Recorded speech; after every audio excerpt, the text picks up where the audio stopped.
Amigos queridos, un abrazo de feliz sábado para cada uno de ustedes. Hemos adorado al Señor, hemos tenido este momento de intimidad, hemos tenido ya el repaso de la escuela sabática y te damos la bienvenida a nuestro sermón, a nuestro tema de hoy, sábado 30 de mayo. Un abrazo de feliz sábado para ti donde te encuentres, a todos nuestros hermanos del distrito de Galvarino, que abarca la comuna de Cholchol, y que también abarca la comuna de Galvarino. Un abrazo grande de feliz sábado, donde te encuentres, a través de las distintas señales que estés recepcionando esta señal. Dios te bendiga.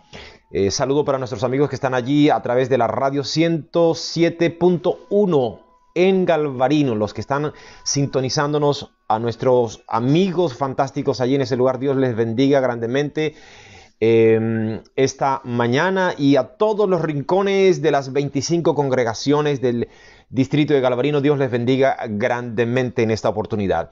Yo quiero aprovechar hoy el tiempo para el tema de hoy, que es fantástico, es extraordinario, y solamente quisiera pedirte que recuerdes dos anuncios. Recuerda dos anuncios importantes que dimos el sábado pasado y que no quiero pasar por alto antes de estudiar la palabra de Dios. El primero de ellos: no olvides la ofrenda de la radio, no olvides este donativo, hacer un pacto con el Señor para que podamos ampliar las señales en los sectores del distrito de Galvarino a través de la radio, instalando antenas de repetidoras. Así que no olvides este donativo en tu corazón para la radio. Hazlo a través de tu tesorero, tu tesorera de iglesia, ofrenda dirigida a la radio local, para que sea procesada de la manera correcta. Y número dos, también recuerda, esta semana, hoy por la tarde, empezamos una semana de reavivamiento genuino. Le hemos denominado reavivamiento genuino, con el pastor Jorge Holguín, que estará con nosotros también, con nuestro hermano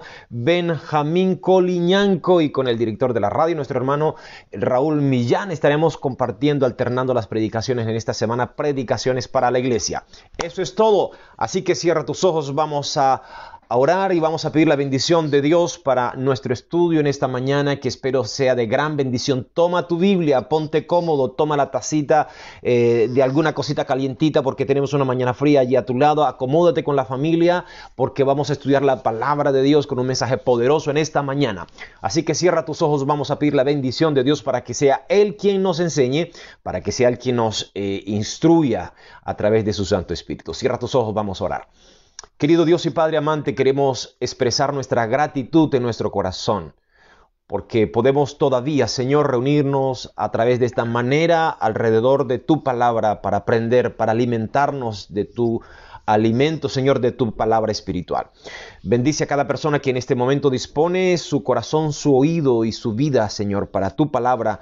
Que sea tu Espíritu Santo el que toque, que sea tu Espíritu Santo el que moldee, el que nos abra el entendimiento, Señor. Háblale a tu pueblo en esta mañana, y también a aquellos amigos, oh Dios, que todavía no han tomado una decisión de pertenecer al remanente, y que este tiempo, Señor, pueda ser visto como un tiempo de oportunidad y de gracia. Que tu palabra, Señor, nos ayude a identificarnos hoy de una vez para siempre de qué lado estaremos.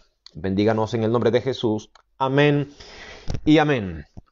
Amigos queridos, las estadísticas y las proyecciones para la era post-COVID-19, post-coronavirus 19, no son muy alentadoras. Basta leer a los opinólogos respetados, basta leer a los expertos, y los vaticinios no son los mejores. Diferentes opiniones de expertos, diferentes estudios, las diferentes proyecciones auguran un panorama muy completo para el mundo en la era post-COVID-19. Así que es interesante que tengamos en cuenta estas noticias. Siempre que puedas leer, por favor, hazlo. Por ejemplo, en la economía se cree que el mundo ha comenzado ya a sufrir la segunda pandemia, dicen los expertos, y algunos pronostican que podríamos caer en una depresión económica mundial sin precedente, que tiene a los gobernantes del mundo enfrentando este desafío. ¿Cómo van a enfrentar esta situación? En el plano social, podrían recrudecerse el descontento y la frustración social que ya antes se habían presentado y habían manifestado en el mundo, y de manera particular en Chile el 18 de octubre. En el mundo político el panorama, la proyección no es muy alentadora tampoco, porque se cree, de acuerdo a la opinión pública, que el elemento político no ha sabido manejar esta crisis, no ha sabido responder a las demandas ni al descontento, mucho menos ha sabido manejar correctamente esta crisis. Y como no hay cambio, se acentuará ese descontento social, y entonces, como no han podido manejar esta situación, serán castigados por la opinión y por el voto. Cualquier cosa puede cambiar. Entonces el mosaico político también comienza a moverse. Cualquier cosa puede pasar. Y esto también lo podemos ver en las proyecciones a la presidencia de los Estados Unidos. Pero el peor de los escenarios lo podemos ver quizás en la salud mental de los habitantes, quienes ya han comenzado a sufrir alteraciones en su salud emocional, en su salud física, en su salud mental, a causa del frecuente temor, a causa de la inseguridad, a causa de la inestabilidad con la que se nos plantea el futuro inmediato. Entonces los estudios y las proyecciones dicen que habrá un aumento considerable de las enfermedades de salud mental, aumento de depresión y también aumento de suicidio. Es interesante esta mirada que los expertos que van delante, ¿no?, están planteando para nuestro mundo. Así que en esta crisis, amigos, déjame decirte una cosa. En esta crisis que estamos viviendo, los aspectos políticos, económicos y sociales se están moviendo muy rápidamente, como decía Jean Baudrillard en aquel autor que recomendé en Simulacra, en algún tema pasado, el mosaico móvil. Se está moviendo, las piezas se están moviendo muy rápidamente, y todo apunta a una tal crisis en el mundo actualmente para que el escenario quede preparado para que emerja una figura religiosa y moral reconocida por todo el mundo, para que asuma ese liderazgo hacia la reorganización de nuestra casa. Y esta expresión va a ser muy familiar para aquellos que aceptaron la recomendación que hice de leer la encíclica papal Laudato Si del año 2015. Y en esa encíclica papal hay algunas citas interesantes cuando el autor Francisco dice: necesitamos una conversación que nos una a todos para salvar nuestra casa común, hablando de todas las crisis y teniendo como escenario la contaminación, el problema ambiental y climático. Pero puntualmente dice: necesitamos fortalecer la conciencia de que somos una sola familia humana.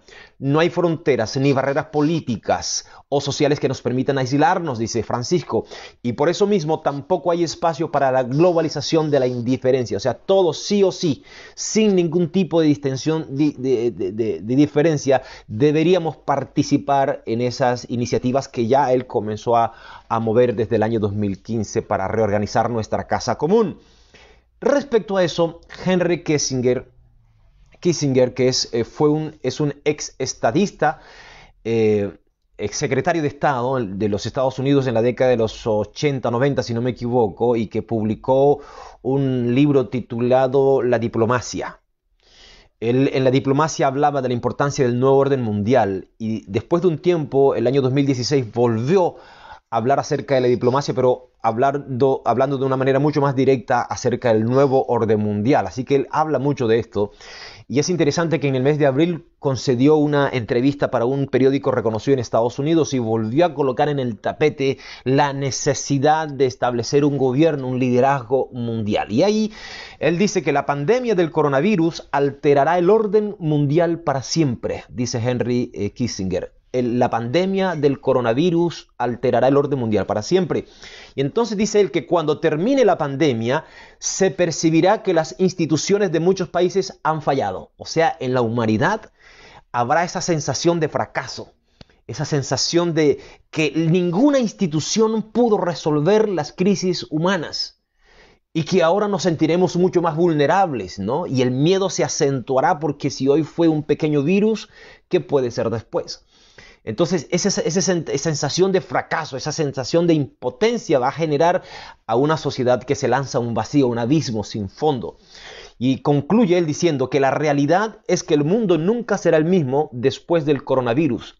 Y entonces dice, discutir ahora sobre el pasado solo hace que sea más difícil hacer lo que hay que hacer. No hay tiempo de mirar para atrás. Y allá están apuntando los sociólogos, allá están apuntando los expertos. O sea, ellos están diciendo, no piense usted que vamos a volver a la misma rutina, sino que necesitamos crear una nueva rutina. Es interesante, ¿no? Entonces, finalmente, Kissinger dice, el esfuerzo de crisis, por extenso y necesario que sea, no debe desplazar la urgente tarea de lanzar una empresa paralela para la transición al orden posterior al coronavirus. O sea, él está hablando de que el mundo como tal ya tiene que establecer un nuevo orden y que en la medida que maneja la crisis sanitaria, también tienen que ir construyendo políticamente lo que será un nuevo orden. Y concluye diciendo que el desafío para los líderes es manejar la crisis mientras se construye el futuro. De lo contrario, el fracaso podría incendiar al mundo. ¡Wow! Tremenda declaración. Lo que yo te pregunto aquí a ti ahora es la siguiente. ¿Podrá el hombre construir el futuro? ¿Será posible reconstruir el futuro a través de un gobierno político, religioso y moral? ¿Será posible reconstruir el futuro donde dejemos por fuera las crisis y todas estas situaciones que enfrenta la humanidad? Pues permítame hacerle otra pregunta. ¿Cómo es el futuro según la Biblia? Y aquí entramos de lleno a nuestro tema en esta mañana, porque la palabra de Dios dice que para el tiempo final el mundo estará entrando en una crisis muy difícil, muy difícil. Y desde esta perspectiva, nosotros vamos, por ejemplo, al libro de Daniel que nos habla de un tiempo de angustia. Si nos vamos al libro de Apocalipsis capítulo 6, versículo 12 al 17, previo a la segunda venida de Cristo, representada estas señales a través del sexto sello, son calamidades, son manifestaciones en el mundo de la naturaleza que aterrorizan a los habitantes de la tierra, que preguntan, ¿quién podrá estar en pie? Y esa es la pregunta que anticipa el papel de Dios para proteger a su pueblo a través del sellamiento. Y eso lo hemos visto en algunos otros temas. Pero también Apocalipsis 6 vaticina tiempos difíciles.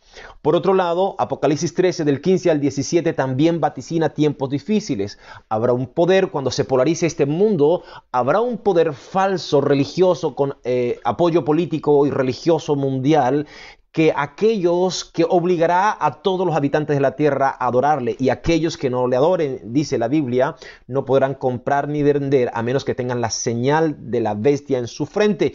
Y llegará un punto donde el mundo estará polarizado, aquellos que tienen el sello de Dios o aquellos que tienen la marca de la bestia. Y el panorama del mundo está apuntando para allí, porque toda la crisis que estamos viviendo nos está colocando en una circunstancia donde todas las naciones, donde todos los habitantes entonces van a llamar a la unidad. Bueno, ya lo han hecho. Ya los grandes líderes mundiales han convocado a la oración. Ya los grandes líderes mundiales han buscado, como el mismo Francisco, que necesitamos buscar a Dios. En el mes de abril se adelantó el día de ayuno y de oración nacional para que todas las religiones del mundo se unieran en oración, buscando a Dios para que tenga misericordia de nosotros y calme nuestras plagas. Y esto está anticipado allí en el libro Conflicto de los Siglos, de una forma muy calcada. Lo que estamos viendo hoy es exactamente lo que está profetizado. Entonces, la Biblia muestra esa información para la tierra, tiempos de angustia. Por favor, abre conmigo el libro de Daniel capítulo 12. Daniel capítulo 12, versículo 1 dice que en aquel tiempo se levantará Miguel, el gran príncipe que protege a tu pueblo. Ojo con esta expresión, protección para tu pueblo. Y será tiempo de angustia, cual nunca fue desde que hubo gente hasta entonces, pero en ese tiempo será librado tu pueblo, todos los que estén escritos en el libro de la vida. La primera pregunta para ustedes, amigos. Aquí hay varias preguntas que yo quiero que ustedes respondan para que participemos en esta mañana. Habrá un tiempo de angustia para el mundo, pero ojo, es interesante porque mientras hay un tiempo de angustia para la tierra, al mismo tiempo el panorama para el pueblo de Dios es alentador, porque de la misma manera, dice, se pronostica un tiempo, un momento de liberación para el pueblo de Dios. Entonces hay un tiempo de angustia sobre la tierra, pero también hay una acción liberadora de Dios en favor del pueblo, a favor de su pueblo. Pero aclara y dice, todos aquellos que se hallen inscritos en el libro. Y aquí surgen varias preguntas, pero no te voy a marear con muchas preguntas, solamente quiero hacerte una pregunta para ustedes, para ti que estás allí y que puedas responder y participemos. ¿Quiénes son todos los que se hallan inscritos en el libro de la vida? ¿Será? ¿Quiénes son? ¿O cuál libro es? ¿Cuál es ese libro? Porque la protección será para aquellos que estén inscritos en el libro. ¿Cuál libro? ¿Cuál libro será? Así que responde rápidamente allí en tu Facebook, en el muro de Facebook de la Séptima Trompeta o de este servidor por donde lo estés viendo, y participa con nosotros, porque la pregunta es esa. La acción liberadora en favor del pueblo de Dios en el momento cuando la tierra esté sumida en angustia, dice, será para aquellos del pueblo de Dios que estén inscritos o que se hayan inscritos en el libro. Entonces, mientras tú respondes, aquí hay varias preguntas que responder. La primera de ellas, en aquel tiempo, dice, en aquel tiempo se levantará Miguel. Vamos a ir desarrollando estas palabras brevemente, pero con detalle. Pero la primera expresión, en aquel tiempo, para nosotros responder esta pregunta, en aquel tiempo, necesitamos tener una visión que viene desde Daniel capítulo 10, Daniel capítulo 11 y Daniel capítulo 12. Porque Daniel capítulo 2 es una continuación de lo que está sucediendo en el capítulo 11 de Daniel. Entonces, por lo tanto, está hablando de los eventos, de los acontecimientos descritos allí en el capítulo 11 de Daniel, que es la razón por la cual Daniel comenzó a orar en el capítulo 10.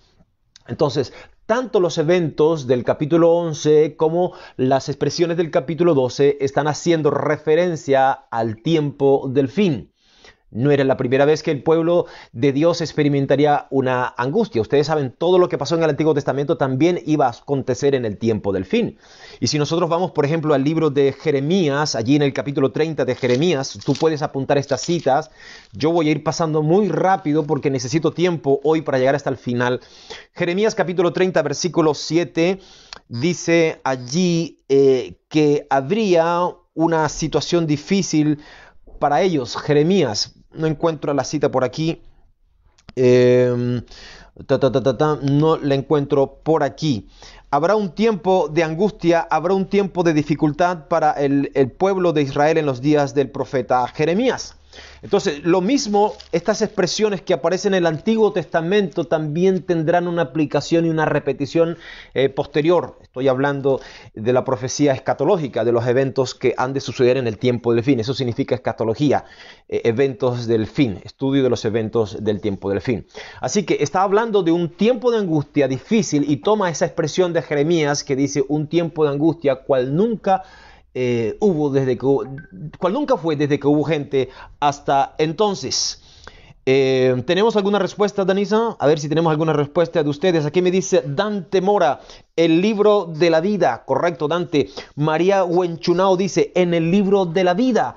Sí, vamos a ver en la Biblia hoy si existen otros libros, porque ahí es importante que tengamos en cuenta qué libro es y dónde está tu nombre, porque de eso depende nuestra liberación, nuestra protección y nuestra seguridad.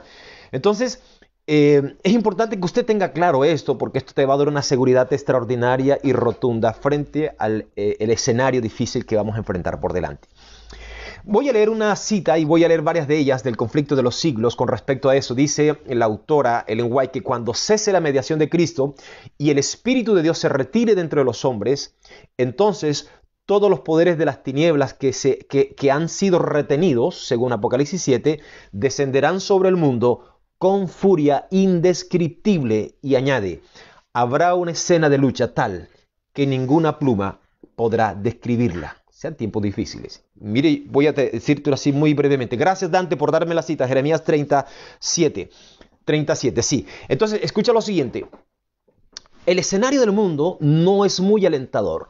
El conflicto de los siglos nos anticipa que habrá una crisis en nuestra tierra tan terrible que los reyes de la tierra, los habitantes de la tierra, bajo una figura común, convocarán al ecumenismo, convocarán al pueblo, a todas las naciones, a todos los reinos y religiones a buscar la sanidad y la intervención de Dios. Y solo habrá un pueblo que no participará porque toda esta agrupación será en favor de la adoración de un poder falso. Y habrá un grupo remanente que se opondrá a esto. Y este grupo remanente será entonces señalado, culpado, responsable de las plagas, de las maldiciones que caerán sobre la tierra, de los juicios que caerán sobre la tierra. Y entonces atacarán al remanente del pueblo de Dios y será un tiempo difícil de angustia. Y eso será el momento, el instante cuando Dios cese su obra intercesora en el cielo y venga a ofrecerle libertad a su pueblo. Muy brevemente he descrito aquí en este comentario. Entonces, Es importante que tengamos en cuenta este detalle. Dice ella, habrá una escena de lucha tal que ninguna pluma podrá describirla. Conflicto de los siglos. Ninguna pluma podrá describirlo. O sea, los tiempos que han de venir sobre la tierra son impredecibles. Por eso yo siempre he dicho, esto que estamos viviendo es solamente un ensayo de los tiempos difíciles que vamos a vivir y es un tiempo que tenemos que aprovecharlo muy bien. Entonces, la protección está prometida, está ofrecida, la protección está ofrecida, dice, para quienes estuvieran escritos en el libro. Entonces, ¿quiénes son todos los que se hayan escrito en el libro? ¿Quiénes son estos? Esto supone que estos nombres fueron escritos con anticipación, que llegaron allí antes. ¿Cuándo fueron escritos? Segunda pregunta para ustedes. ¿Cuándo fueron escritos esos nombres en ese tal libro? Mientras usted responde, yo tengo que llevarlo un poco brevemente al libro de Daniel capítulo 7. Si usted me acompaña, por favor, rápidamente al libro de Daniel capítulo 7 para que no pierda de vista esta visión. Ustedes saben que Daniel está descrito en 2 sesiones, del 1 al 7 y del 8 al 12. Y allí en el capítulo 7 de Daniel, en el versículo 9 hasta el versículo 14, se narra el establecimiento. Daniel recibe una visión del juicio divino. Es importante esto. Si Daniel había de escribir lo que había acontecer en el tiempo del fin, en algún momento el juicio tendría que estar escrito en sus visiones y Dios se lo revela a Daniel y se lo muestra. Y entonces, en ese juicio, Daniel ve, versículo 9, que fueron puestos tronos y un anciano de muchos días se sentó. Su vestido era blanco como la nieve y el cabello de su cabeza como una lana pura. Su trono llama de fuego y sus ruedas fuego ardiente. Y un río salía delante de él. Millares de millares le servían y millones de millones asistían delante de él. El tribunal se sentó en juicio y los libros fueron abiertos. ¡Qué extraordinaria declaración! Y los libros fueron abiertos. Y luego en la escena, si usted sigue leyendo, dice, aparece en la visión, versículo 13, seguí mirando en la visión de la noche y vi que con las nubes del cielo venía como un hijo de hombre. Llegó hasta el anciano de días y fue llevado ante él. Estamos hablando allí, la llegada de Jesús a la presencia del trono de Dios. Y dice que a Jesús, al Hijo del Hombre, ese que tenía esa perspectiva o esa apariencia de Hijo de Hombre, le fue dado dominio, gloria y reino, y todos los pueblos, naciones y lenguas le sirvieron, y su dominio es eterno, que nunca pasará, y su reino nunca será destruido. Así que se establece una visión aquí en el libro de Daniel del juicio. Y los libros fueron abiertos, pero dice la Biblia, se abrieron muchos libros. Entonces la pregunta sigue siendo, ¿cuántos libros son? ¿Cuáles son esos libros? Ya me respondió Dante Mora y María Guanchunao dicen que el libro al cual se refiere allí es el libro de la vida. Pero por aquí también tengo Sorayita Sura que me habla de 2 libros. Ella dice, hay 2 libros. Mi nombre está en el libro de la vida cuando acepto a Cristo Jesús. Andrea Morales Adonis dice, cuando somos bautizados y decidimos seguir a Cristo Jesús, dice Andrea. Y es importante estas declaraciones que ustedes tienen porque estamos bien, vamos en línea, ¿no? José Luis Pérez dice, cuando aceptamos a Jesús, José Luis Pérez Vitola, cuando aceptamos a Jesús como nuestro Salvador personal, es cuando se escriben nuestros nombres en el libro. Francisca Andrea Caniuqueo Morales dice, claro, cuando fuimos bautizados. Sorayita dice por aquí, antes del tiempo de angustia habrá un sellamiento a sus hijos para que no sean tocados cuando los ángeles suelten las calamidades que hasta hoy por gracia y amor a Dios sostienen. Entonces Sorayita Sura habla de 2 libros. Por su parte, Cristian Núñez Toledo dice el libro de la vida y el libro de la memoria. Muy bien, aquí Cristian añade otro libro. Sorayita, me mostraste 2 libros, pero faltó que definieras el otro. Ya hay 2 libros definidos, está el libro de la vida y está el libro de las memorias, porque dice los libros fueron abiertos, lo cual significa que hay varios libros. Por supuesto, hermanos, cuando nosotros aceptamos a Cristo, cuando nos unimos a Cristo, nuestros nombres son agregados al libro de la vida porque nacemos de nuevo, somos hijos del reino de los cielos. Y aquí hablo para ti, si tú todavía no has entregado tu vida a Cristo, déjame decirte que el bautismo es una condición positiva de entrada al reino de los cielos. es una condición positiva de entrada al reino de los cielos. Cuando tú te bautizas, tú crees en los méritos de la muerte de Cristo, crees en los méritos de su sacrificio, tus pecados son perdonados, tu vida pasada queda perdonada y naces de nuevo en el reino. Entonces recibes el don del Espíritu Santo y entonces dice la palabra de Dios: todo aquel que me confiese delante de los hombres, yo lo confesaré delante de mi Padre que está en los cielos, dijo Cristo Jesús. Es una experiencia necesaria para nuestra salvación, una experiencia necesaria para que nuestro nombre esté allí en el libro de la vida. Jesús dijo en el libro de Marcos capítulo 16, versículo 16, el que creyere y fuere bautizado, ese será salvo. Entonces el bautismo es un paso importante para la salvación. Significa, amigo querido, amiga querida, que si tú no has sido bautizado, tú todavía no tienes asegurada tu salvación. Y tienes que tomar esa decisión muy pronto, porque nosotros no conocemos el mañana, nosotros no conocemos el destino que tenemos por delante.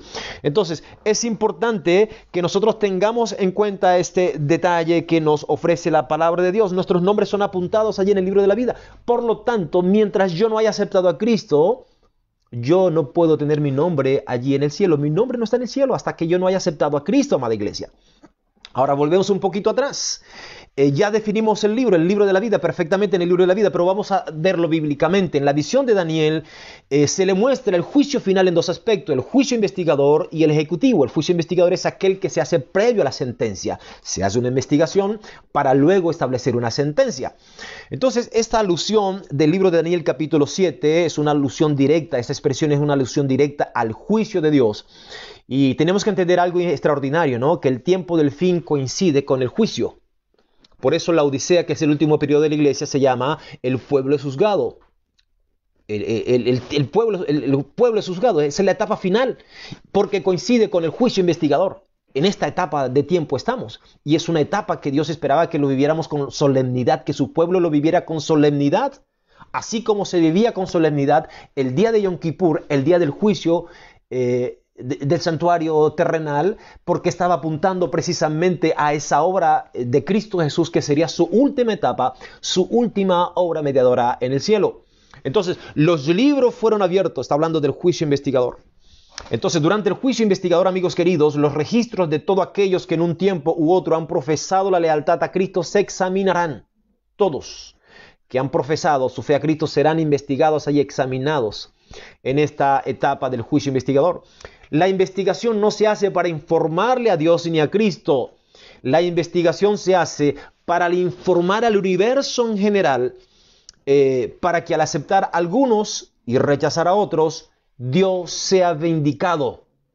Para que al momento de declarar esta sentencia final, que pondrá algunos a la derecha y otros a la izquierda, el juicio, el carácter de Dios sea vindicado y entonces se entienda que Dios ha sido un juez justo. Ese carácter de Dios que ha sido vapuleado, que ha sido puesto en dudas a través de toda la historia por insinuaciones de Satanás y por insinuaciones de diferentes corrientes religiosas y filosóficas. Será vindicado finalmente esa separación entre los salvos, entre los que no son salvos, entre esa etapa que menciona Mateo, cuando Jesús habla del juicio final, pondrá a la derecha las ovejas y a la izquierda los cabritos. Es salvación para algunos, perdición para otros. Entonces el juicio tiene como propósito mostrar la evidencia delante del universo que Dios es un Dios justo y que su carácter sea vindicado. Entonces, en esta etapa Satanás pretenderá que todos los hombres le pertenecen, son sus súbditos, sus servidores. Y entonces acusa delante de Dios a aquellos por quienes Cristo Jesús intercede en el juicio. Pero Jesús, cuando hay esa acusación, porque Satanás es el acusador, Jesús aparece como el abogado y al mismo tiempo como el juez. Jesús alega arrepentimiento.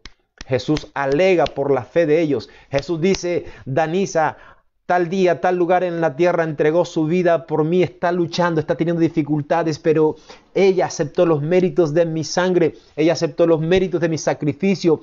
Y entonces Danisa es presentada delante del trono del Padre, no por sus méritos, sino por la vestidura de Cristo Jesús, porque Jesús coloca sus méritos sobre Danisa para que sea justificada, y Satanás no tiene cómo herirte, no tiene cómo destruirte, no tendrá cómo acusarte más. Porque Danisa aceptó los méritos de Cristo. ¿Y cómo lo evidenció? A través del bautismo. Aceptó a Cristo y viviendo una vida de obediencia a Él. Ahora, luego viene la etapa ejecutiva, que será el resultado de este trabajo investigativo que se hizo. Y en esta etapa del juicio se confecciona un registro de los que serán ciudadanos del futuro reino de Dios. Y este registro incluye los nombres de hombres, de mujeres, de toda nación, tribu, raza, lengua y pueblo, de todo el mundo. Y Juan habla a los redimidos de la tierra como de las naciones de los salvos. Así dice el Apocalipsis capítulo 21, versículo 24. Redimidos de todas las naciones de la tierra. Por lo tanto, eso significa que todas las naciones de la tierra, todas las tribus de la tierra, todas las naciones serán juzgadas para determinar quiénes han de ser salvos y quiénes no. Entonces, cuando vamos al libro de Apocalipsis capítulo 20, versículo 12, amada iglesia, allí Apocalipsis capítulo 12, Apocalipsis 20, 12, Juan ve que se establece un tribunal también. Esta es otra visión, pero desde el libro de Apocalipsis. Capítulo 20, versículo 12 dice que vi también los muertos grandes y pequeños de pie ante el trono. Este es un tribunal. Y dice, los libros fueron abiertos y otro libro fue abierto, el libro de la vida. Gloria a Dios. Así que además del libro de la vida, hay otros libros que son abiertos en el tribunal, en el juicio. Y los muertos fueron juzgados. Entonces eso significa que los muertos no podrían haber estado allí, sino que estaban en otro libro. Fueron juzgados según sus obras por las cosas que estaban escritas en los libros. Yo recomiendo que usted vaya al libro Conflicto de los Siglos, porque allí se enumeran varios libros. En la página 533 a la página 535 se menciona el libro de la vida, donde se registran los nombres de todos aquellos que han aceptado servir a Dios. Se registra el libro de las memorias, un registro de las buenas obras de los santos, una expresión de Cristian Núñez que nos trajo allí el libro de las memorias, correcto, Cristian, y un libro de registro de los pecados de los hombres. Y al comentar esta visión de la fase ejecutiva del juicio, allí al final de los 1000 años se hace la siguiente clasificación en el conflicto de los siglos. El libro de la vida registra las obras buenas de los santos. El libro de la muerte consigna las malas obras de los impenitentes. Y el libro de los estatutos, cuyas normas los hombres, o la Biblia, según cuyas normas los hombres son juzgados.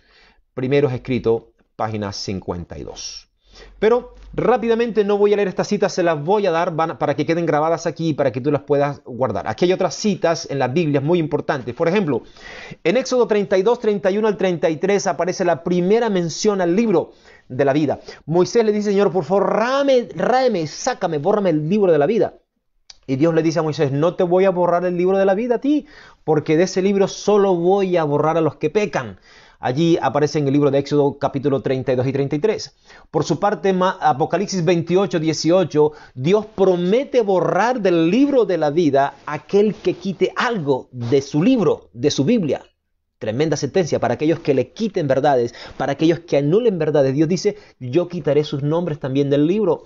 Apocalipsis 13:8 habla del libro de la vida del Cordero y hace alusión a una expresión. Dice que a la bestia en Apocalipsis 13:8 la adoran solamente aquellos cuyos nombres no están escritos en el libro de la vida del Cordero, que fue inmolado que fue inmolado en la fundación del mundo.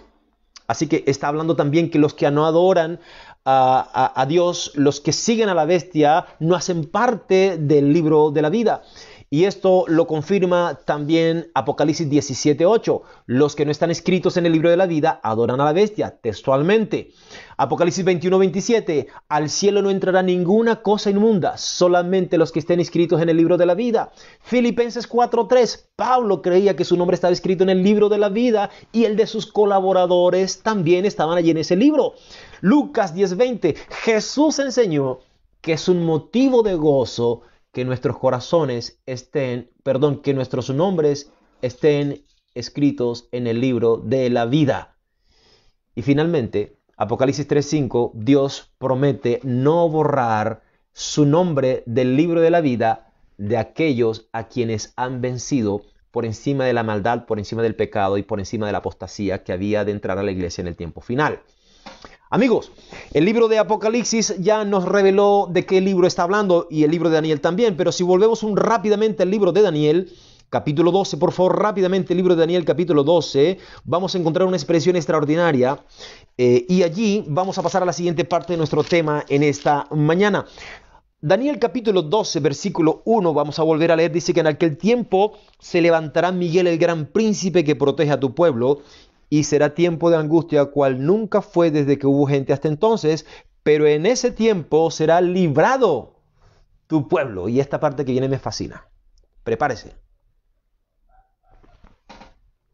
Esta parte que viene me fascina. Me fascina. Esta parte que viene es extraordinaria, amigos queridos. Póngase cómodo, apunte por favor rápidamente.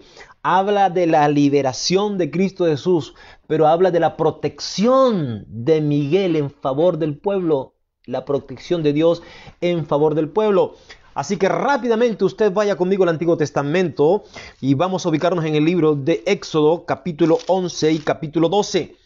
Rápidamente, Éxodo capítulo 11 y versículo 12 hace referencia a la noche de la liberación del pueblo de Dios de la opresión que estaban viviendo por parte de Egipto. Ustedes conocen la historia. El pueblo de Israel había perdido ciertos privilegios que tuvo cuando José fue el segundo emperador o el segundo después del faraón en el reino.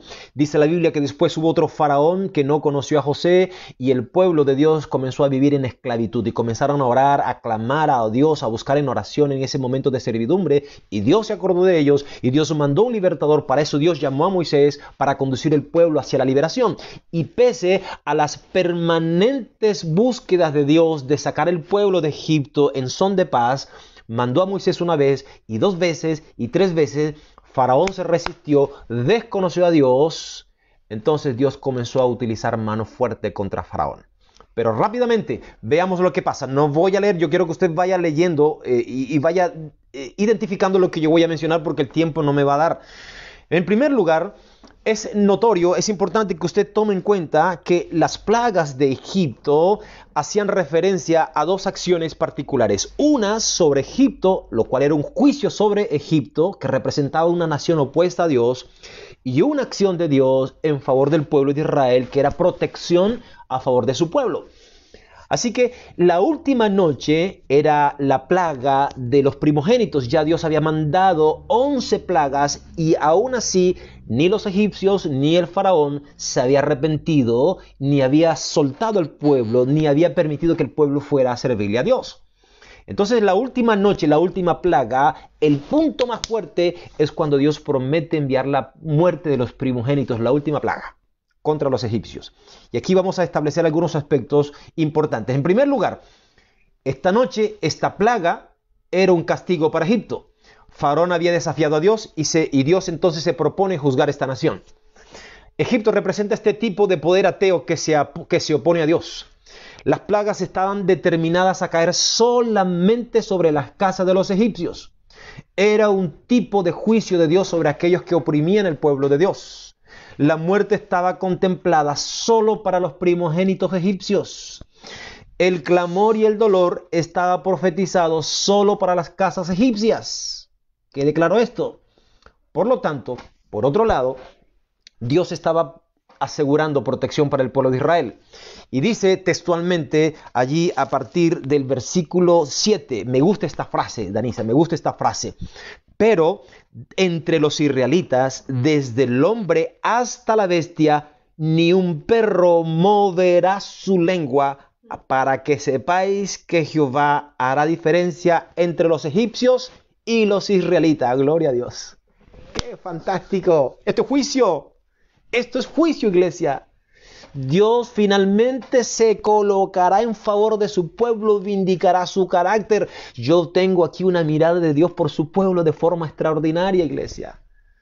Cuando te oprimen, las naciones te oprimen, cuando el pecado te oprime, Dios siempre tiene algo que hacer por su pueblo. Yo aquí veo algo extraordinario. Dice, entre los israelitas, desde el hombre hasta la bestia, ni un perro moverá su lengua.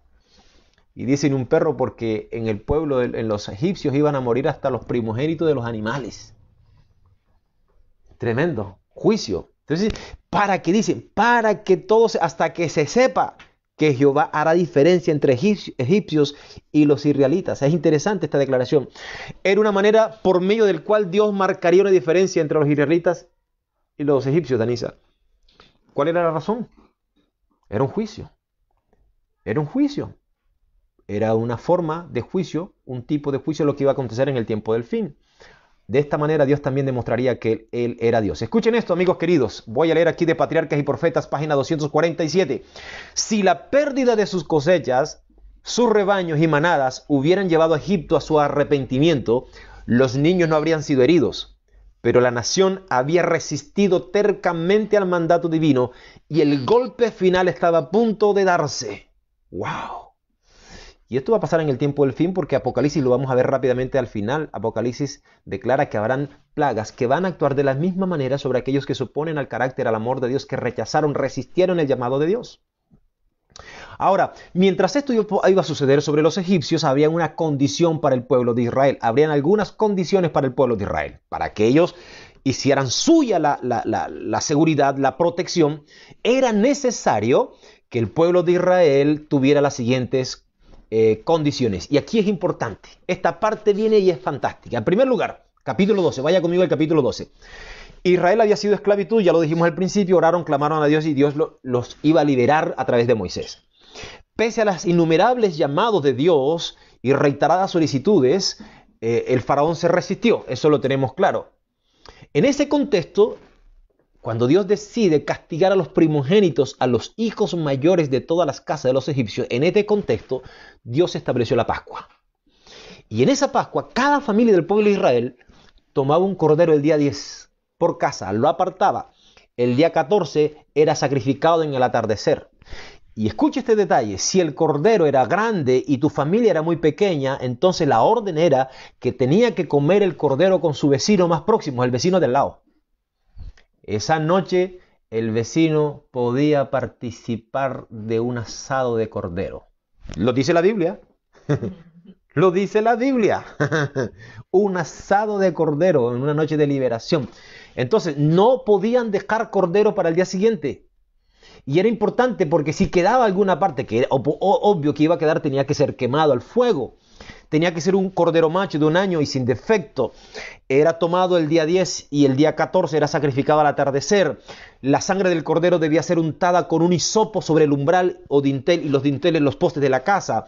Era una señal del ángel para que el ángel a ejecutar el castigo pasara de largo por aquella casa e identificar esta casa como una casa protegida por Dios. La carne debía ser comida acompañada con pan sin levadura y hierbas amargas y ese asado también además tenía que ser acompañado con pan. O sea, asado de cordero con pan. Ah, claro, con pan sin levadura. ¿Está claro, Chávez? Después voy a explicar esto. Lo que quedaba debía ser quemado al fuego. Nada debían dejar hasta la mañana. Debían comerlo apresuradamente. Tenían que estar ceñidos con un cinto, calzados y preparados para salir. Yo me imagino que no estaban comidos sentados a la mesa, sino que comían de pie. Tenía que ser apresurado. Y a la medianoche Dios pasaría en medio de Egipto para herir a todos los primogénitos, tanto de hombres como de bestia, y Dios ejecutará su juicio sobre todos los dioses de Egipto. Ese día debía ser memorable para todas las generaciones. Era el día de la liberación, era el día de la protección de Dios sobre sus casas, pero también un día de liberación. Y entonces, antes de ejecutar esa sentencia, ese juicio, Dios habló a través de Moisés al pueblo de Israel acerca de esta salida. Por lo tanto, el pueblo no estaba en oscuridad, estaban advertidos. Si querían ser librados de las plagas, ellos tenían que obedecer las indicaciones. Rápidamente, iglesia, permíteme mencionar algunos aspectos aquí. Y yo pregunto, ¿por qué Dios dijo tienen que pintar con un hisopo y por qué no pintar con una brocha con algún otro método? El hisopo era lo que tenían que utilizar como símbolo de purificación. Se usaba para la limpieza del leproso. Se usaba para limpiar a aquellos que estaban inmundos por sus contactos con los muertos. Tenían que ser limpiadas las personas para que fueran purificadas. El hisopo es sinónimo de purificación, de limpieza. Y a esto alude el salmista David del Salmo 51 cuando dice: purifícame con hisopo y seré limpio, lávame y seré más blanco que la nieve. Esa extraordinaria imagen nos la da el salmista. Entonces, la purificación del ser humano, hermanos queridos, la justificación del ser humano no se logra por estrategias humanas, por métodos humanos, sino solamente se logra a través de los métodos, de los méritos de la sangre de Cristo. No hay una otra forma de que yo pueda ser justificado. No hay otra manera de alcanzar el perdón, solamente a través de los métodos de las estrategias divinas. Es posible la purificación, es posible esa justificación. Otro detalle aquí, el cordero debía ser preparado entero sin quebrar ninguno de sus huesos. De la misma manera como no debía quebrarse ni un solo hueso de Cristo Jesús, el Cordero de Dios, que iba a quitar el pecado del mundo. Y Juan 19:36 confirma cuando narra la muerte de Cristo que no se le quebraron ninguno de sus huesos para que se cumpliese lo que estaba escrito. Y ustedes notan, ¿no?, que muchas veces a los reos en las que habían sido colgados en el madero se les partían las piernas para acelerar el proceso de muerte, para acelerar el proceso de muerte con el peso del cuerpo, porque habían cuerpos que podían demorar hasta 3 días, y durante esos 3 días venían los cuervos y hasta se les sacaban los ojos. Pero la Biblia dice que Cristo Jesús entregó su espíritu en la tarde y no fue necesario que le partieran las piernas. Eso estaba allí prefigurado en la Pascua, porque el Cordero de la Pascua estaba representando a la salvación que Cristo había de ofrecerle a su pueblo a través de su ofrenda como cordero. La carne debía comerse. Mis amigos, para obtener el perdón completo de nuestras vidas, no basta creer en Cristo. Por medio de su palabra también necesitamos comer el alimento espiritual que nos dé la fuerza, la fibra moral por medio de la fe. Y Cristo Jesús dijo, yo soy la carne. Si ustedes comen mi carne, no tendrán hambre, nunca más tendrán hambre. Yo aquí hago una acotación al pueblo de Dios. ¿Cómo se alimenta usted? ¿Podrá usted tener fuerza sin alimentarse las 3 veces al día? De la misma manera, iglesia, si usted no se alimenta de la palabra de Dios, que es la carne de Cristo, nosotros no podemos ser robustos espirituales, no podemos tener salud espiritual, no podemos tener la fuerza, la fe, la percepción espiritual para enfrentar el mundo como está. Y muchas personas en medio de la crisis no han entendido dónde estamos. Estoy hablando para el pueblo de Dios. Entonces, el problema del laodicense es que lo vimos el sábado pasado, ¿fue el sábado pasado? Sí. No tiene tiempo para sentarse a la mesa. Y lo peor aún, es ciego, por lo tanto no ve a Jesús que está allí en la puerta llamando a su corazón. Y lo peor aún, no escucha la voz de Jesús que está tocando la puerta. No tiene tiempo para Dios. El laodicense, el posmoderno, no tiene tiempo para Dios. Tiene tiempo para muchas cosas, pero no tiene tiempo para Dios. Entonces, ¿cómo se alimenta? Espiritualmente, el laodicense es visto en la Biblia como un creyente espiritualmente pobre, raquítico, desnutrido espiritualmente, y que a menos que abra sus ojos y se arrepienta, va a ser expulsado, porque necesita alimentarse de Cristo Jesús.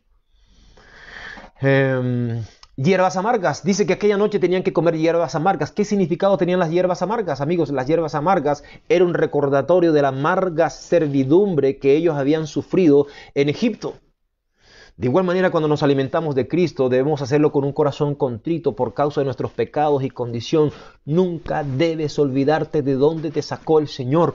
Nunca debes olvidar el tamaño de la gracia divina. Nunca juzgues a nadie. Porque tú y yo fuimos rescatados del mismo abismo de donde Dios nos saca a todos. Y no nos ha colocado Dios en una posición mejor que otros, porque podemos volver atrás. Podemos caernos atrás. Y si estamos donde estamos, será por su gracia, por su misericordia. Amigo, no olvide que creer no es suficiente. No juegue con nuestra protección, no juegue con su salvación, con su protección. Otro detalle de esa noche, el pan sin levadura lo ordenaba la ley de la Pascua. No tenía que tener ninguna levadura mientras durara la fiesta del pan. La levadura en la Biblia es un símbolo de pecado, algo superfluo, algo vano. ¿Y qué hace la levadura? Lo que hace la levadura no es más que elevar la masa, pero es falso. Es un fermento, es irreal, es un tamaño irreal. Cuando tú tomas la masa de pan y la aprietas, ¿qué te queda? Algo chiquitito, se ve grande. Pero eso es el fermento, es falso. Por lo tanto, la levadura es un sinónimo de una vida falsa, de un cristianismo falso, de una experiencia espiritual vacía, inflada, de pura apariencia, pero vacía por dentro, sin contenido. Prefiera comer pan integral, que es apretadito, un poco más pesado, pero integral, además saludable. Ahora, las indicaciones para la protección de Israel estaban dadas claramente, iglesia. La experiencia de comer el cordero con pan sin levadura los preparaba entonces para ser pasados por alto a la hora del juicio. Interesante. En un acto de fe, tenías que comer, tenías que vivir esa experiencia para que pudiese ser justificado y pasar por alto ante el juicio que iba a venir sobre la tierra. La fe de ellos se expresaba en el sacrificio del cordero, en la obediencia a las indicaciones, lo cual lo justificaba previo al momento del juicio. Formar parte del pueblo de Dios no era suficiente para impedir que las plagas cayeran. Y esto es lo más preocupante. Yo soy israelita, no, somos israelitas. Sí, esta mañana estuvimos en el santuario y tuve una conversación con Abías, el sacerdote de turno. Sí, tenemos buenas relaciones con el santuario. Y tú, sí, yo soy de la tribu de Leví. Mira, la verdad, todos en casa somos sacerdotes. Así que estamos seguros, no hay problema.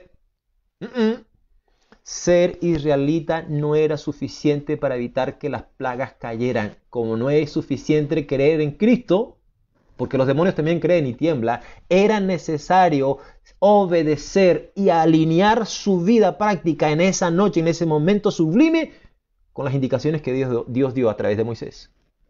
Mira, yo descubrí esto como actitudes que la familia debía tener esa noche. La familia debía creer en la promesa de la protección divina. Y como evidencia de ello, debían obedecer las indicaciones. ¿Cómo sabemos nosotros que estamos creyendo en la liberación, en la protección divina? Estamos obedeciendo a la palabra de Dios. Número 2. La vida práctica de ellos debía evidenciar la gravedad del tiempo en que estaban viviendo, sin juzgar. Sin juzgar. ¿Y por qué digo esto? Porque Dios le dice, tienen que comerlo deprisa. Zapatitos calzados, ropa vestida, no había que dejar nada para después. Tenían que estar listos para salir. Venía la plaga, venía el conflicto, debían haber terminado de comer el cordero, ¡fum! Se iba la liberación. No había tiempo. Y lo comían de pie. Esa sensación, esa conciencia de urgencia, de inminencia, porque estaba aconteciendo un juicio sobre el mundo y el pueblo iba a ser protegido y el pueblo tenía que estar atento a lo que estaba pasando afuera, iglesia. Debía haber sacrificio y derramamiento de la sangre casa por casa. Un cordero inocente debía ser sacrificado y muerto y todos los miembros de la familia tenían que participar, comer para ser justificados. Gracias al cordero. Entonces, es interesante este detalle porque por un momento yo pienso que el pueblo de Israel estaba comiendo, ¿no? En la casa de Anisa. Todos de pie. Allá no había tiempo de que la mesa, que el refrigerador, llevémonos la pantalla, el LED, que es de no sé cuántas pulgadas, no los podemos llevar. No había tiempo para eso. Era su vida, comiendo allí, en silencio. Creo que era un momento también de unidad, de reconciliación. El hermano que se peleó con la hermana, el matrimonio que estaba peleado. Era un momento para estar unidos. Porque en momentos instantes todos tenían que experimentar la salvación y la liberación. ¿Qué hubiese pasado si alguna familia, si algún miembro de la familia no hubiese estado en el mismo espíritu? Lo voy a responder después. Escucha esto, amigo. Las plagas de Egipto serán repetidas en el tiempo del fin solamente sobre los impíos. Que te quede claro. Pero ojo, ser parte del pueblo no me garantiza que las plagas y el castigo no caigan sobre mí. Van a ser derramadas en el tiempo final las plagas. Podemos hablar de eso en otro tema. Pero ser parte del pueblo no me garantiza solamente que las plagas no caigan sobre mí así por así. Necesitas obedecer, necesitas seguir las indicaciones que Dios te dio, necesitas tener el espíritu, necesitas tener la actitud adecuada para este tiempo como Dios lo pidió. Hay mucha gente que está segura y confiada dentro del rebaño. Yo quiero hacer aquí no sé. Voy a hablar para el corazón, te voy a hablar el corazón. Hay mucha gente que entró a la iglesia, se encuentra en la iglesia y se siente segura de la salvación. Y no voy a juzgar a nadie, pero hay mucha gente desobediente dentro del pueblo de Dios. Hay mucha gente infiel dentro del pueblo de Dios todavía.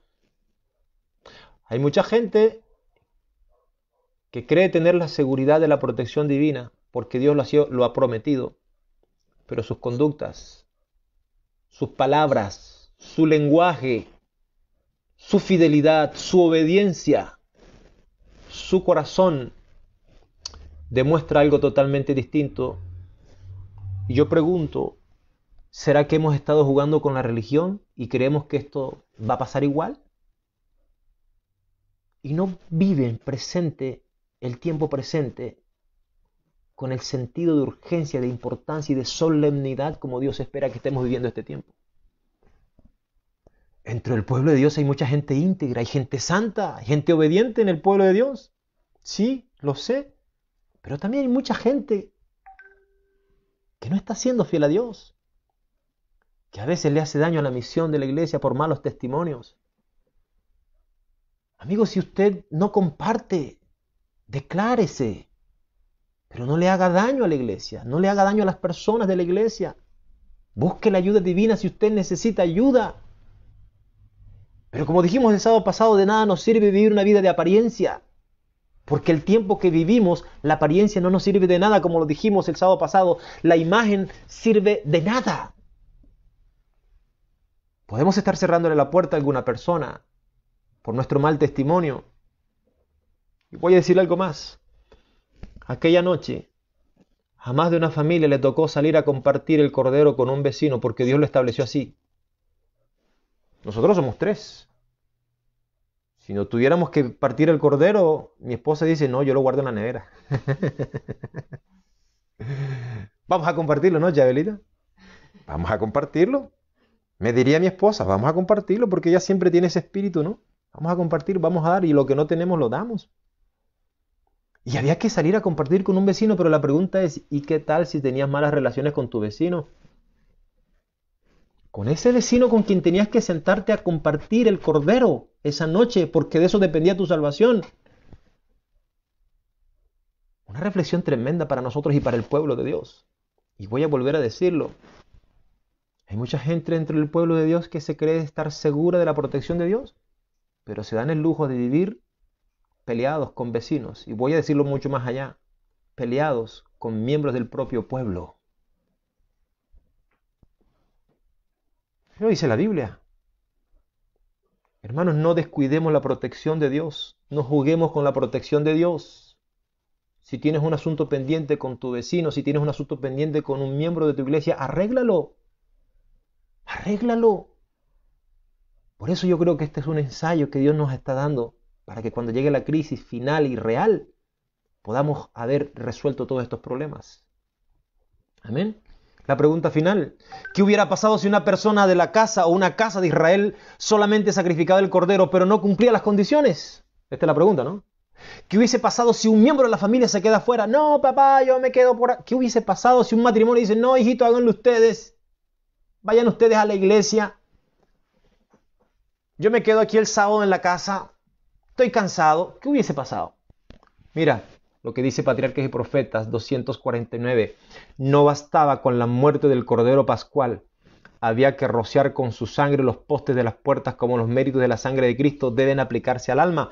Debemos creer no solamente porque Él murió por el mundo, sino porque murió por cada uno individualmente. Debemos apropiarnos de los beneficios del sacrificio expiatorio. Sigo leyendo. Antes de obtener la libertad, los siervos debían demostrar su fe en la gran liberación que estaba a punto de realizarse. Debían poner la señal de la sangre sobre sus casas y ellos y sus familias separarse de los egipcios y reunirse dentro de sus propias moradas. Y escucha la cita que viene, esta es poderosa. Voy a leer aquí, Patriarca y Profeta 250, párrafo 5. Si los israelitas hubieran menospreciado en lo más mínimo las instrucciones que les dieron, si no hubieran separado a sus hijos de los egipcios, si hubieran dado muerte al cordero, pero no hubieran rociado los postes de la casa con la sangre, o hubieran salido algunos fuera de sus casas, no hubieran estado seguros. Podrían haber creído honradamente que habían hecho lo necesario, pero su sinceridad no los habría salvado. Aquellos que hubiesen dejado de cumplir las instrucciones del Señor habrían perdido su primogénito por obra del destructor. Porque no era suficiente ser parte del pueblo. Era necesario también aplicar la vida práctica al momento en el cual estaban viviendo. Esa noche difícil para la tierra, todos los miembros del pueblo debían tener el mismo sentir. A la hora señalada vendría el juicio sobre los egipcios y sus gobernantes, y todo el pueblo de Dios debía estar dentro de sus casas, en cuarentena momentánea, con el espíritu adecuado, comiendo en silencio, en sentido de urgencia. En minutos estaban a punto de ser liberados del yugo opresor de los egipcios. Aquella oración por años estaba a punto de ser respondida. Era la oportunidad de su salvación. Amigos queridos, déjame decirte una cosa. Quien espere ser salvo por los méritos de la sangre de Cristo, hoy día necesita hacer suyos los beneficios de la salvación. Nosotros no somos salvos por obras, pero somos salvos por fe, no por obras. Pero nuestras obras evidencian y muestran realmente si somos salvos. Yo no obedezco para salvarme, pero si soy salvo, mi vida demuestra a través de la obediencia a las palabras de Dios que soy una persona verdaderamente salva. Amigos queridos, cuando Moisés le dio estas indicaciones al pueblo, dice la Biblia que el pueblo oró, se inclinó y adoró a Dios. ¿Qué actitud más linda debería tener el pueblo de Dios en este tiempo? Yo quiero decirte lo siguiente, ya aquí comienzo a concluir mi sermón en esta mañana. Pronto llegará nuestra liberación. Muy pronto llegará la liberación de este mundo. Los juicios de Dios van a caer sobre esta tierra. Las crisis nos muestran de que los tiempos difíciles han de venir, y si los tiempos difíciles van a llegar, también llegará la liberación que Dios prometió a través de Jesucristo para el tiempo final. Pero este tiempo nosotros deberíamos estar con la actitud de las familias de Israel, comiendo a prisa, concentrados en lo que Dios está haciendo, lo que Dios ha de hacer en este momento. Si alguien ignora el mandato divino, si alguien deja los asuntos pendientes para después, puede ser tomado víctima, y las plagas y los castigos divinos pueden llegar sobre él, aun cuando Dios ha prometido proteger a su pueblo. Aquí viene una aplicación interesante muy brevemente de las parábolas vírgenes. 5 prudentes, 5 insensatas. Las prudentes tomaron aceite extra cuando tenían que tomarlo. Las insensatas estuvieron haciendo otras cosas y dijeron, después compramos aceite. Y el novio tardó, y cuando llegó el novio, recién fueron a comprar el aceite y se quedaron fuera. Porque este es un tiempo para cargar aceite extra, iglesia. Este es un tiempo para cargar aceite extra. No es un tiempo para jugar. Dios nos está hablando, la naturaleza nos está hablando, la profecía está al tanto, los gobernantes de la tierra, las naciones, el mundo entero se ha vuelto pequeño hoy delante de lo que estamos viviendo, para recordarnos que por encima de la tragedia, por encima de la crisis, hay un Dios que ya nos habló, que nos dio por anticipado proféticamente lo que iba a acontecer. Es un tiempo para cargar nuestras lámparas, iglesia. Y yo pregunto, ¿qué puede llevar un miembro del pueblo de Dios a no tener aceite extra? La desconcentración, un espíritu de orgullo, rencillas, conflictos. No es un tiempo para estar comiendo juntos el cordero. Es un tiempo para tener un asado con pan sin levadura. Es un tiempo para la reconciliación, iglesia. Es un tiempo para que todo el pueblo, aunque estén en sus casas, estemos enfocados en lo que va a acontecer en los próximos tiempos. Amada iglesia, dice la Biblia que aquella noche llegó el clamor de medianoche en Egipto y comenzaron a llorar las mujeres de las egipcias. Ellen White dice que algunas familias de los egipcios aceptaron venir a comer el cordero. Y yo creo que aquí hay una obra de misión extraordinaria de la iglesia, porque ellos aceptaron, siendo egipcios, no siendo israelitas, aceptaron participar, se sometieron a las indicaciones divinas, comieron con ellos, vivieron lo que Dios vivió y fueron liberados también algunos egipcios. Eso implica la misión que tenemos como iglesia hoy día. Pero mientras nosotros vivamos distanciados, comparando, compitiendo, esto, que aquello, que lo otro, no, iglesia, no podremos cumplir la misión que Dios colocó delante de nosotros. Hay gente, los egipcios, que pueden ser arrebatados del castigo, que pueden encontrar salvación si nuestros hogares se convierten en hogares de refugio, si nuestros hogares se convierten en hogares de esperanza para ellos también. Pero nosotros tenemos que tener esa visión abierta y disponible para ellos.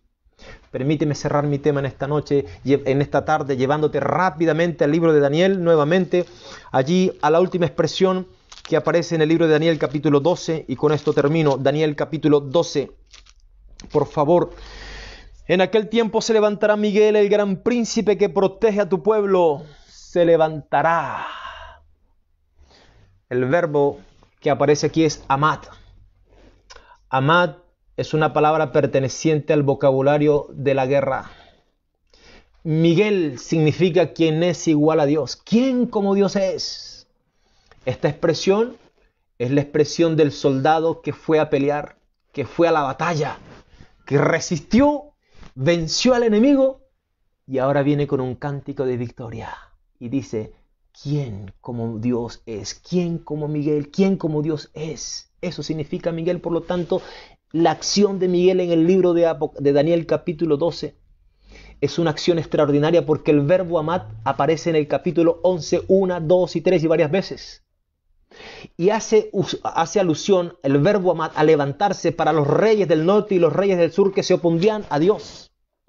Pero la última vez que esta palabra aparece en el capítulo 12 de Daniel para referirse a Miguel, al paladín que se levanta también, al igual que los otros reyes de Daniel 11, pero este paladín, este Miguel, quien es igual a Dios, se levanta en favor del pueblo. Pelea por su pueblo, vence en favor de su pueblo. Y dice, porque dice el versículo, el que está de parte de tu pueblo. La última vez que esta expresión aparece, amigos, allí, es para referirse a la victoria final de Miguel, de Jesús. Y su nombre ya es una señal de victoria. ¿Quién es como Dios? Como lo hacían los soldados cuando iban a la guerra y venían de vuelta. ¿Quién es como mi general? ¿Quién? Y exaltaba, ¿no? Aquel que lideraba la batalla y salía vencedor. Está haciendo alusión a ese momento final cuando el pueblo de Dios logre la victoria final. Es un canto de victoria. Es un canto que nos dice que ya hemos dejado atrás los momentos difíciles, los momentos de angustia, y entonces comenzamos a celebrar las victorias porque Miguel vence, y al vencer Miguel, entonces también hace nuestra su victoria, comparte su victoria con el pueblo de Dios. Esta victoria también es cósmica. No solamente es un triunfo político, todas las naciones de la tierra serán sometidas.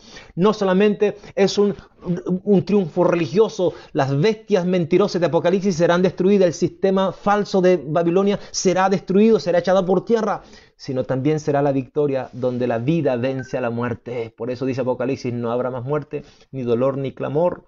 Esta es la victoria más gloriosa, pues trae tras sus espaldas un periodo intenso de angustia y de sufrimiento, iglesia. ¡Qué consuelo maravilloso! ¡Qué alegría! ¡Qué tranquilidad! ¡Qué esperanzador! Es saber que este gran conflicto termina con una victoria en favor del pueblo de Dios. La victoria del pueblo de Dios no está en duda. No está en duda la victoria del pueblo de Dios. Daniel 7, 18 y 27 dice que los santos poseerán el reino. En esa visión del juicio dice que ellos serán llamados a participar del juicio y poseerán el reino. Daniel 7, 22 dice, no solamente se le dará el reino a los santos, sino que también ayudarán en ese juicio durante los 1000 años. Eso lo confirma 1 Corintios y Apocalipsis 24. Los santos de Dios también juzgarán a los impíos. Y cuando llegamos al libro de Apocalipsis capítulo 15, allí vemos el pueblo de Dios victorioso. Van a caer las plagas, sí, según Apocalipsis 15 vendrán las plagas, pero allí en Apocalipsis 15, no lo vamos a ver ahora, se ve un pueblo de Dios victorioso. Porque esto ocurrirá en el momento final de la historia. Serán derramadas estas plagas en el momento final previo a la segunda venida de Cristo. Se derramarán aquellos que como Faraón endurecieron su corazón al amor de Dios y nunca se arrepintieron.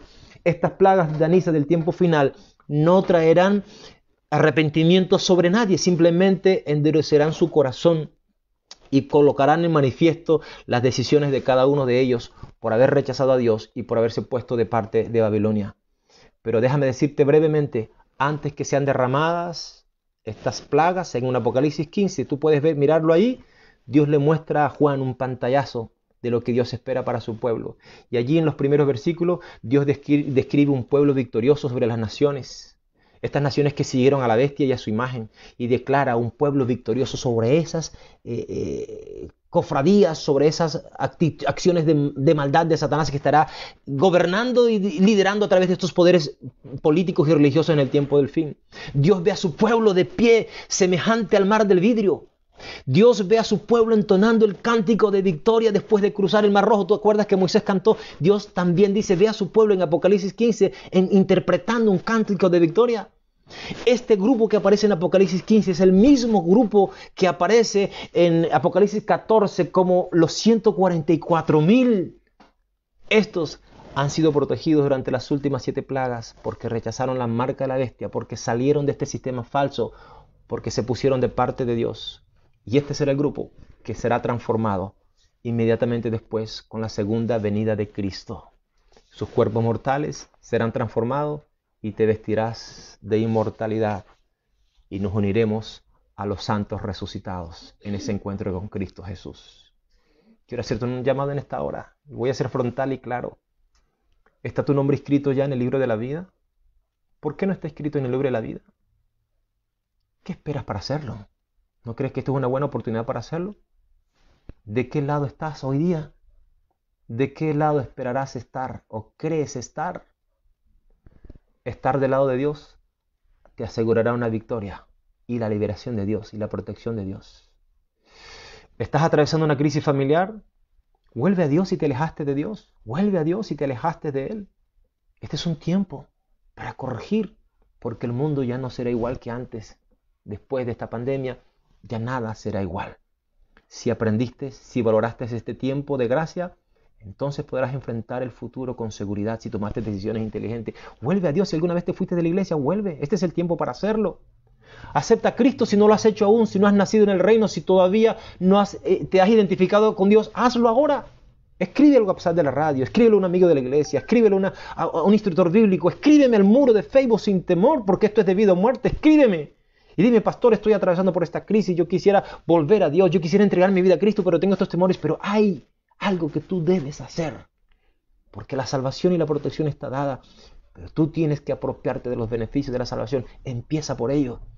Empieza diciéndole a alguien que tú quieres venir a Cristo, que necesitas prepararte, que necesitas conocer más. Pero haz algo por tu salvación. Y por último, déjame decirte, si tú ya entregaste tu vida a Cristo, si tú ya eres parte del pueblo de Dios, pero crees que no le has sido fiel a Dios, que no le has sido obediente a Dios, hoy es un día para cambiar. Hoy es un día para comer el cordero con pan sin levadura, con hierbas amargas, para humillar el corazón, para enfocarnos en aquello que Dios está por cumplir. Arregla tus relaciones con quien tengas que arreglarla y vivamos una vida cristiana como Dios espera que vivamos en este tiempo. Yo te invito a que si tú reconoces que en tu familia no han sido fieles a Dios en muchos aspectos, reúne a tu familia, habla con ellos y hazlo ahora. Hazlo ahora. Y habla a tu familia y dile a tu familia que quieres volver a Dios, que quieres acercarte al Señor, que quieres corregir lo que hay que corregir en este tiempo. Porque pronto vendrán los juicios sobre esta tierra. Y aunque Dios ha prometido protección, no es suficiente creer. Es necesario obedecer. Es necesario colocar nuestras vidas en línea con su palabra. Amén. No te olvides esta tarde. A partir de las 6:30, conéctate a través de las diferentes plataformas para nuestra semana de oración de reavivamiento genuino. No lo olvides, por favor. Si en tu corazón quieres cambiar, si en tu corazón tienes la necesidad de reconsagrarte con Dios, ven, te invito esta semana. Quita tus prejuicios de tu mente, quita tus ideas de tu mente. No importa quién vaya a predicar, lo importante es la palabra de Dios. Lo importante es la palabra de Dios. Y que hagamos de esta semana una semana de encuentro, de reencuentro y de aprendizaje con Dios, ¿vale? A partir de las 18 horas, la radio, a través de las páginas de Facebook, estará comenzando a hacer la previa, 18:30 por allí.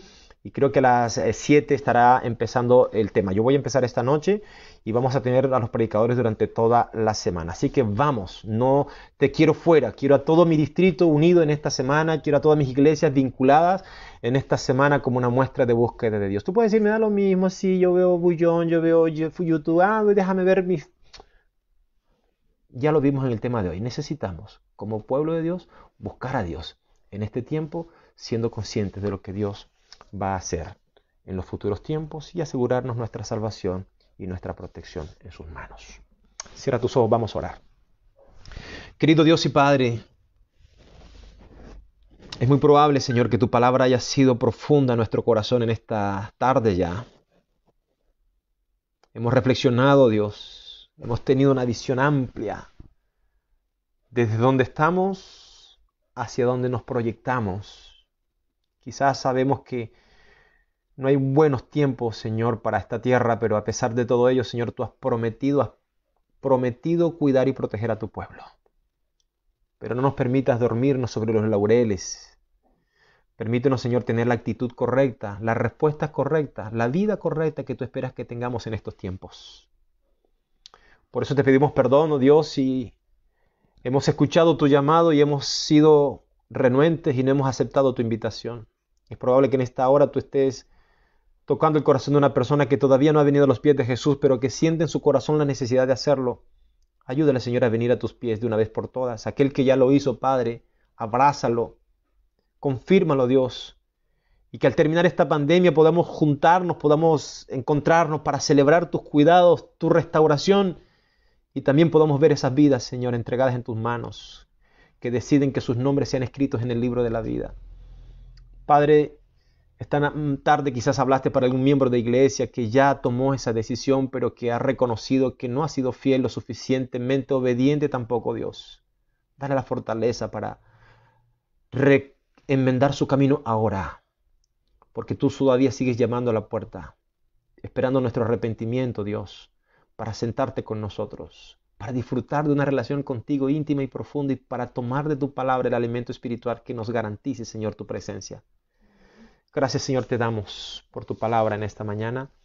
Quédate con nosotros y acompáñanos también en esta semana de predicación, de reavivamiento espiritual.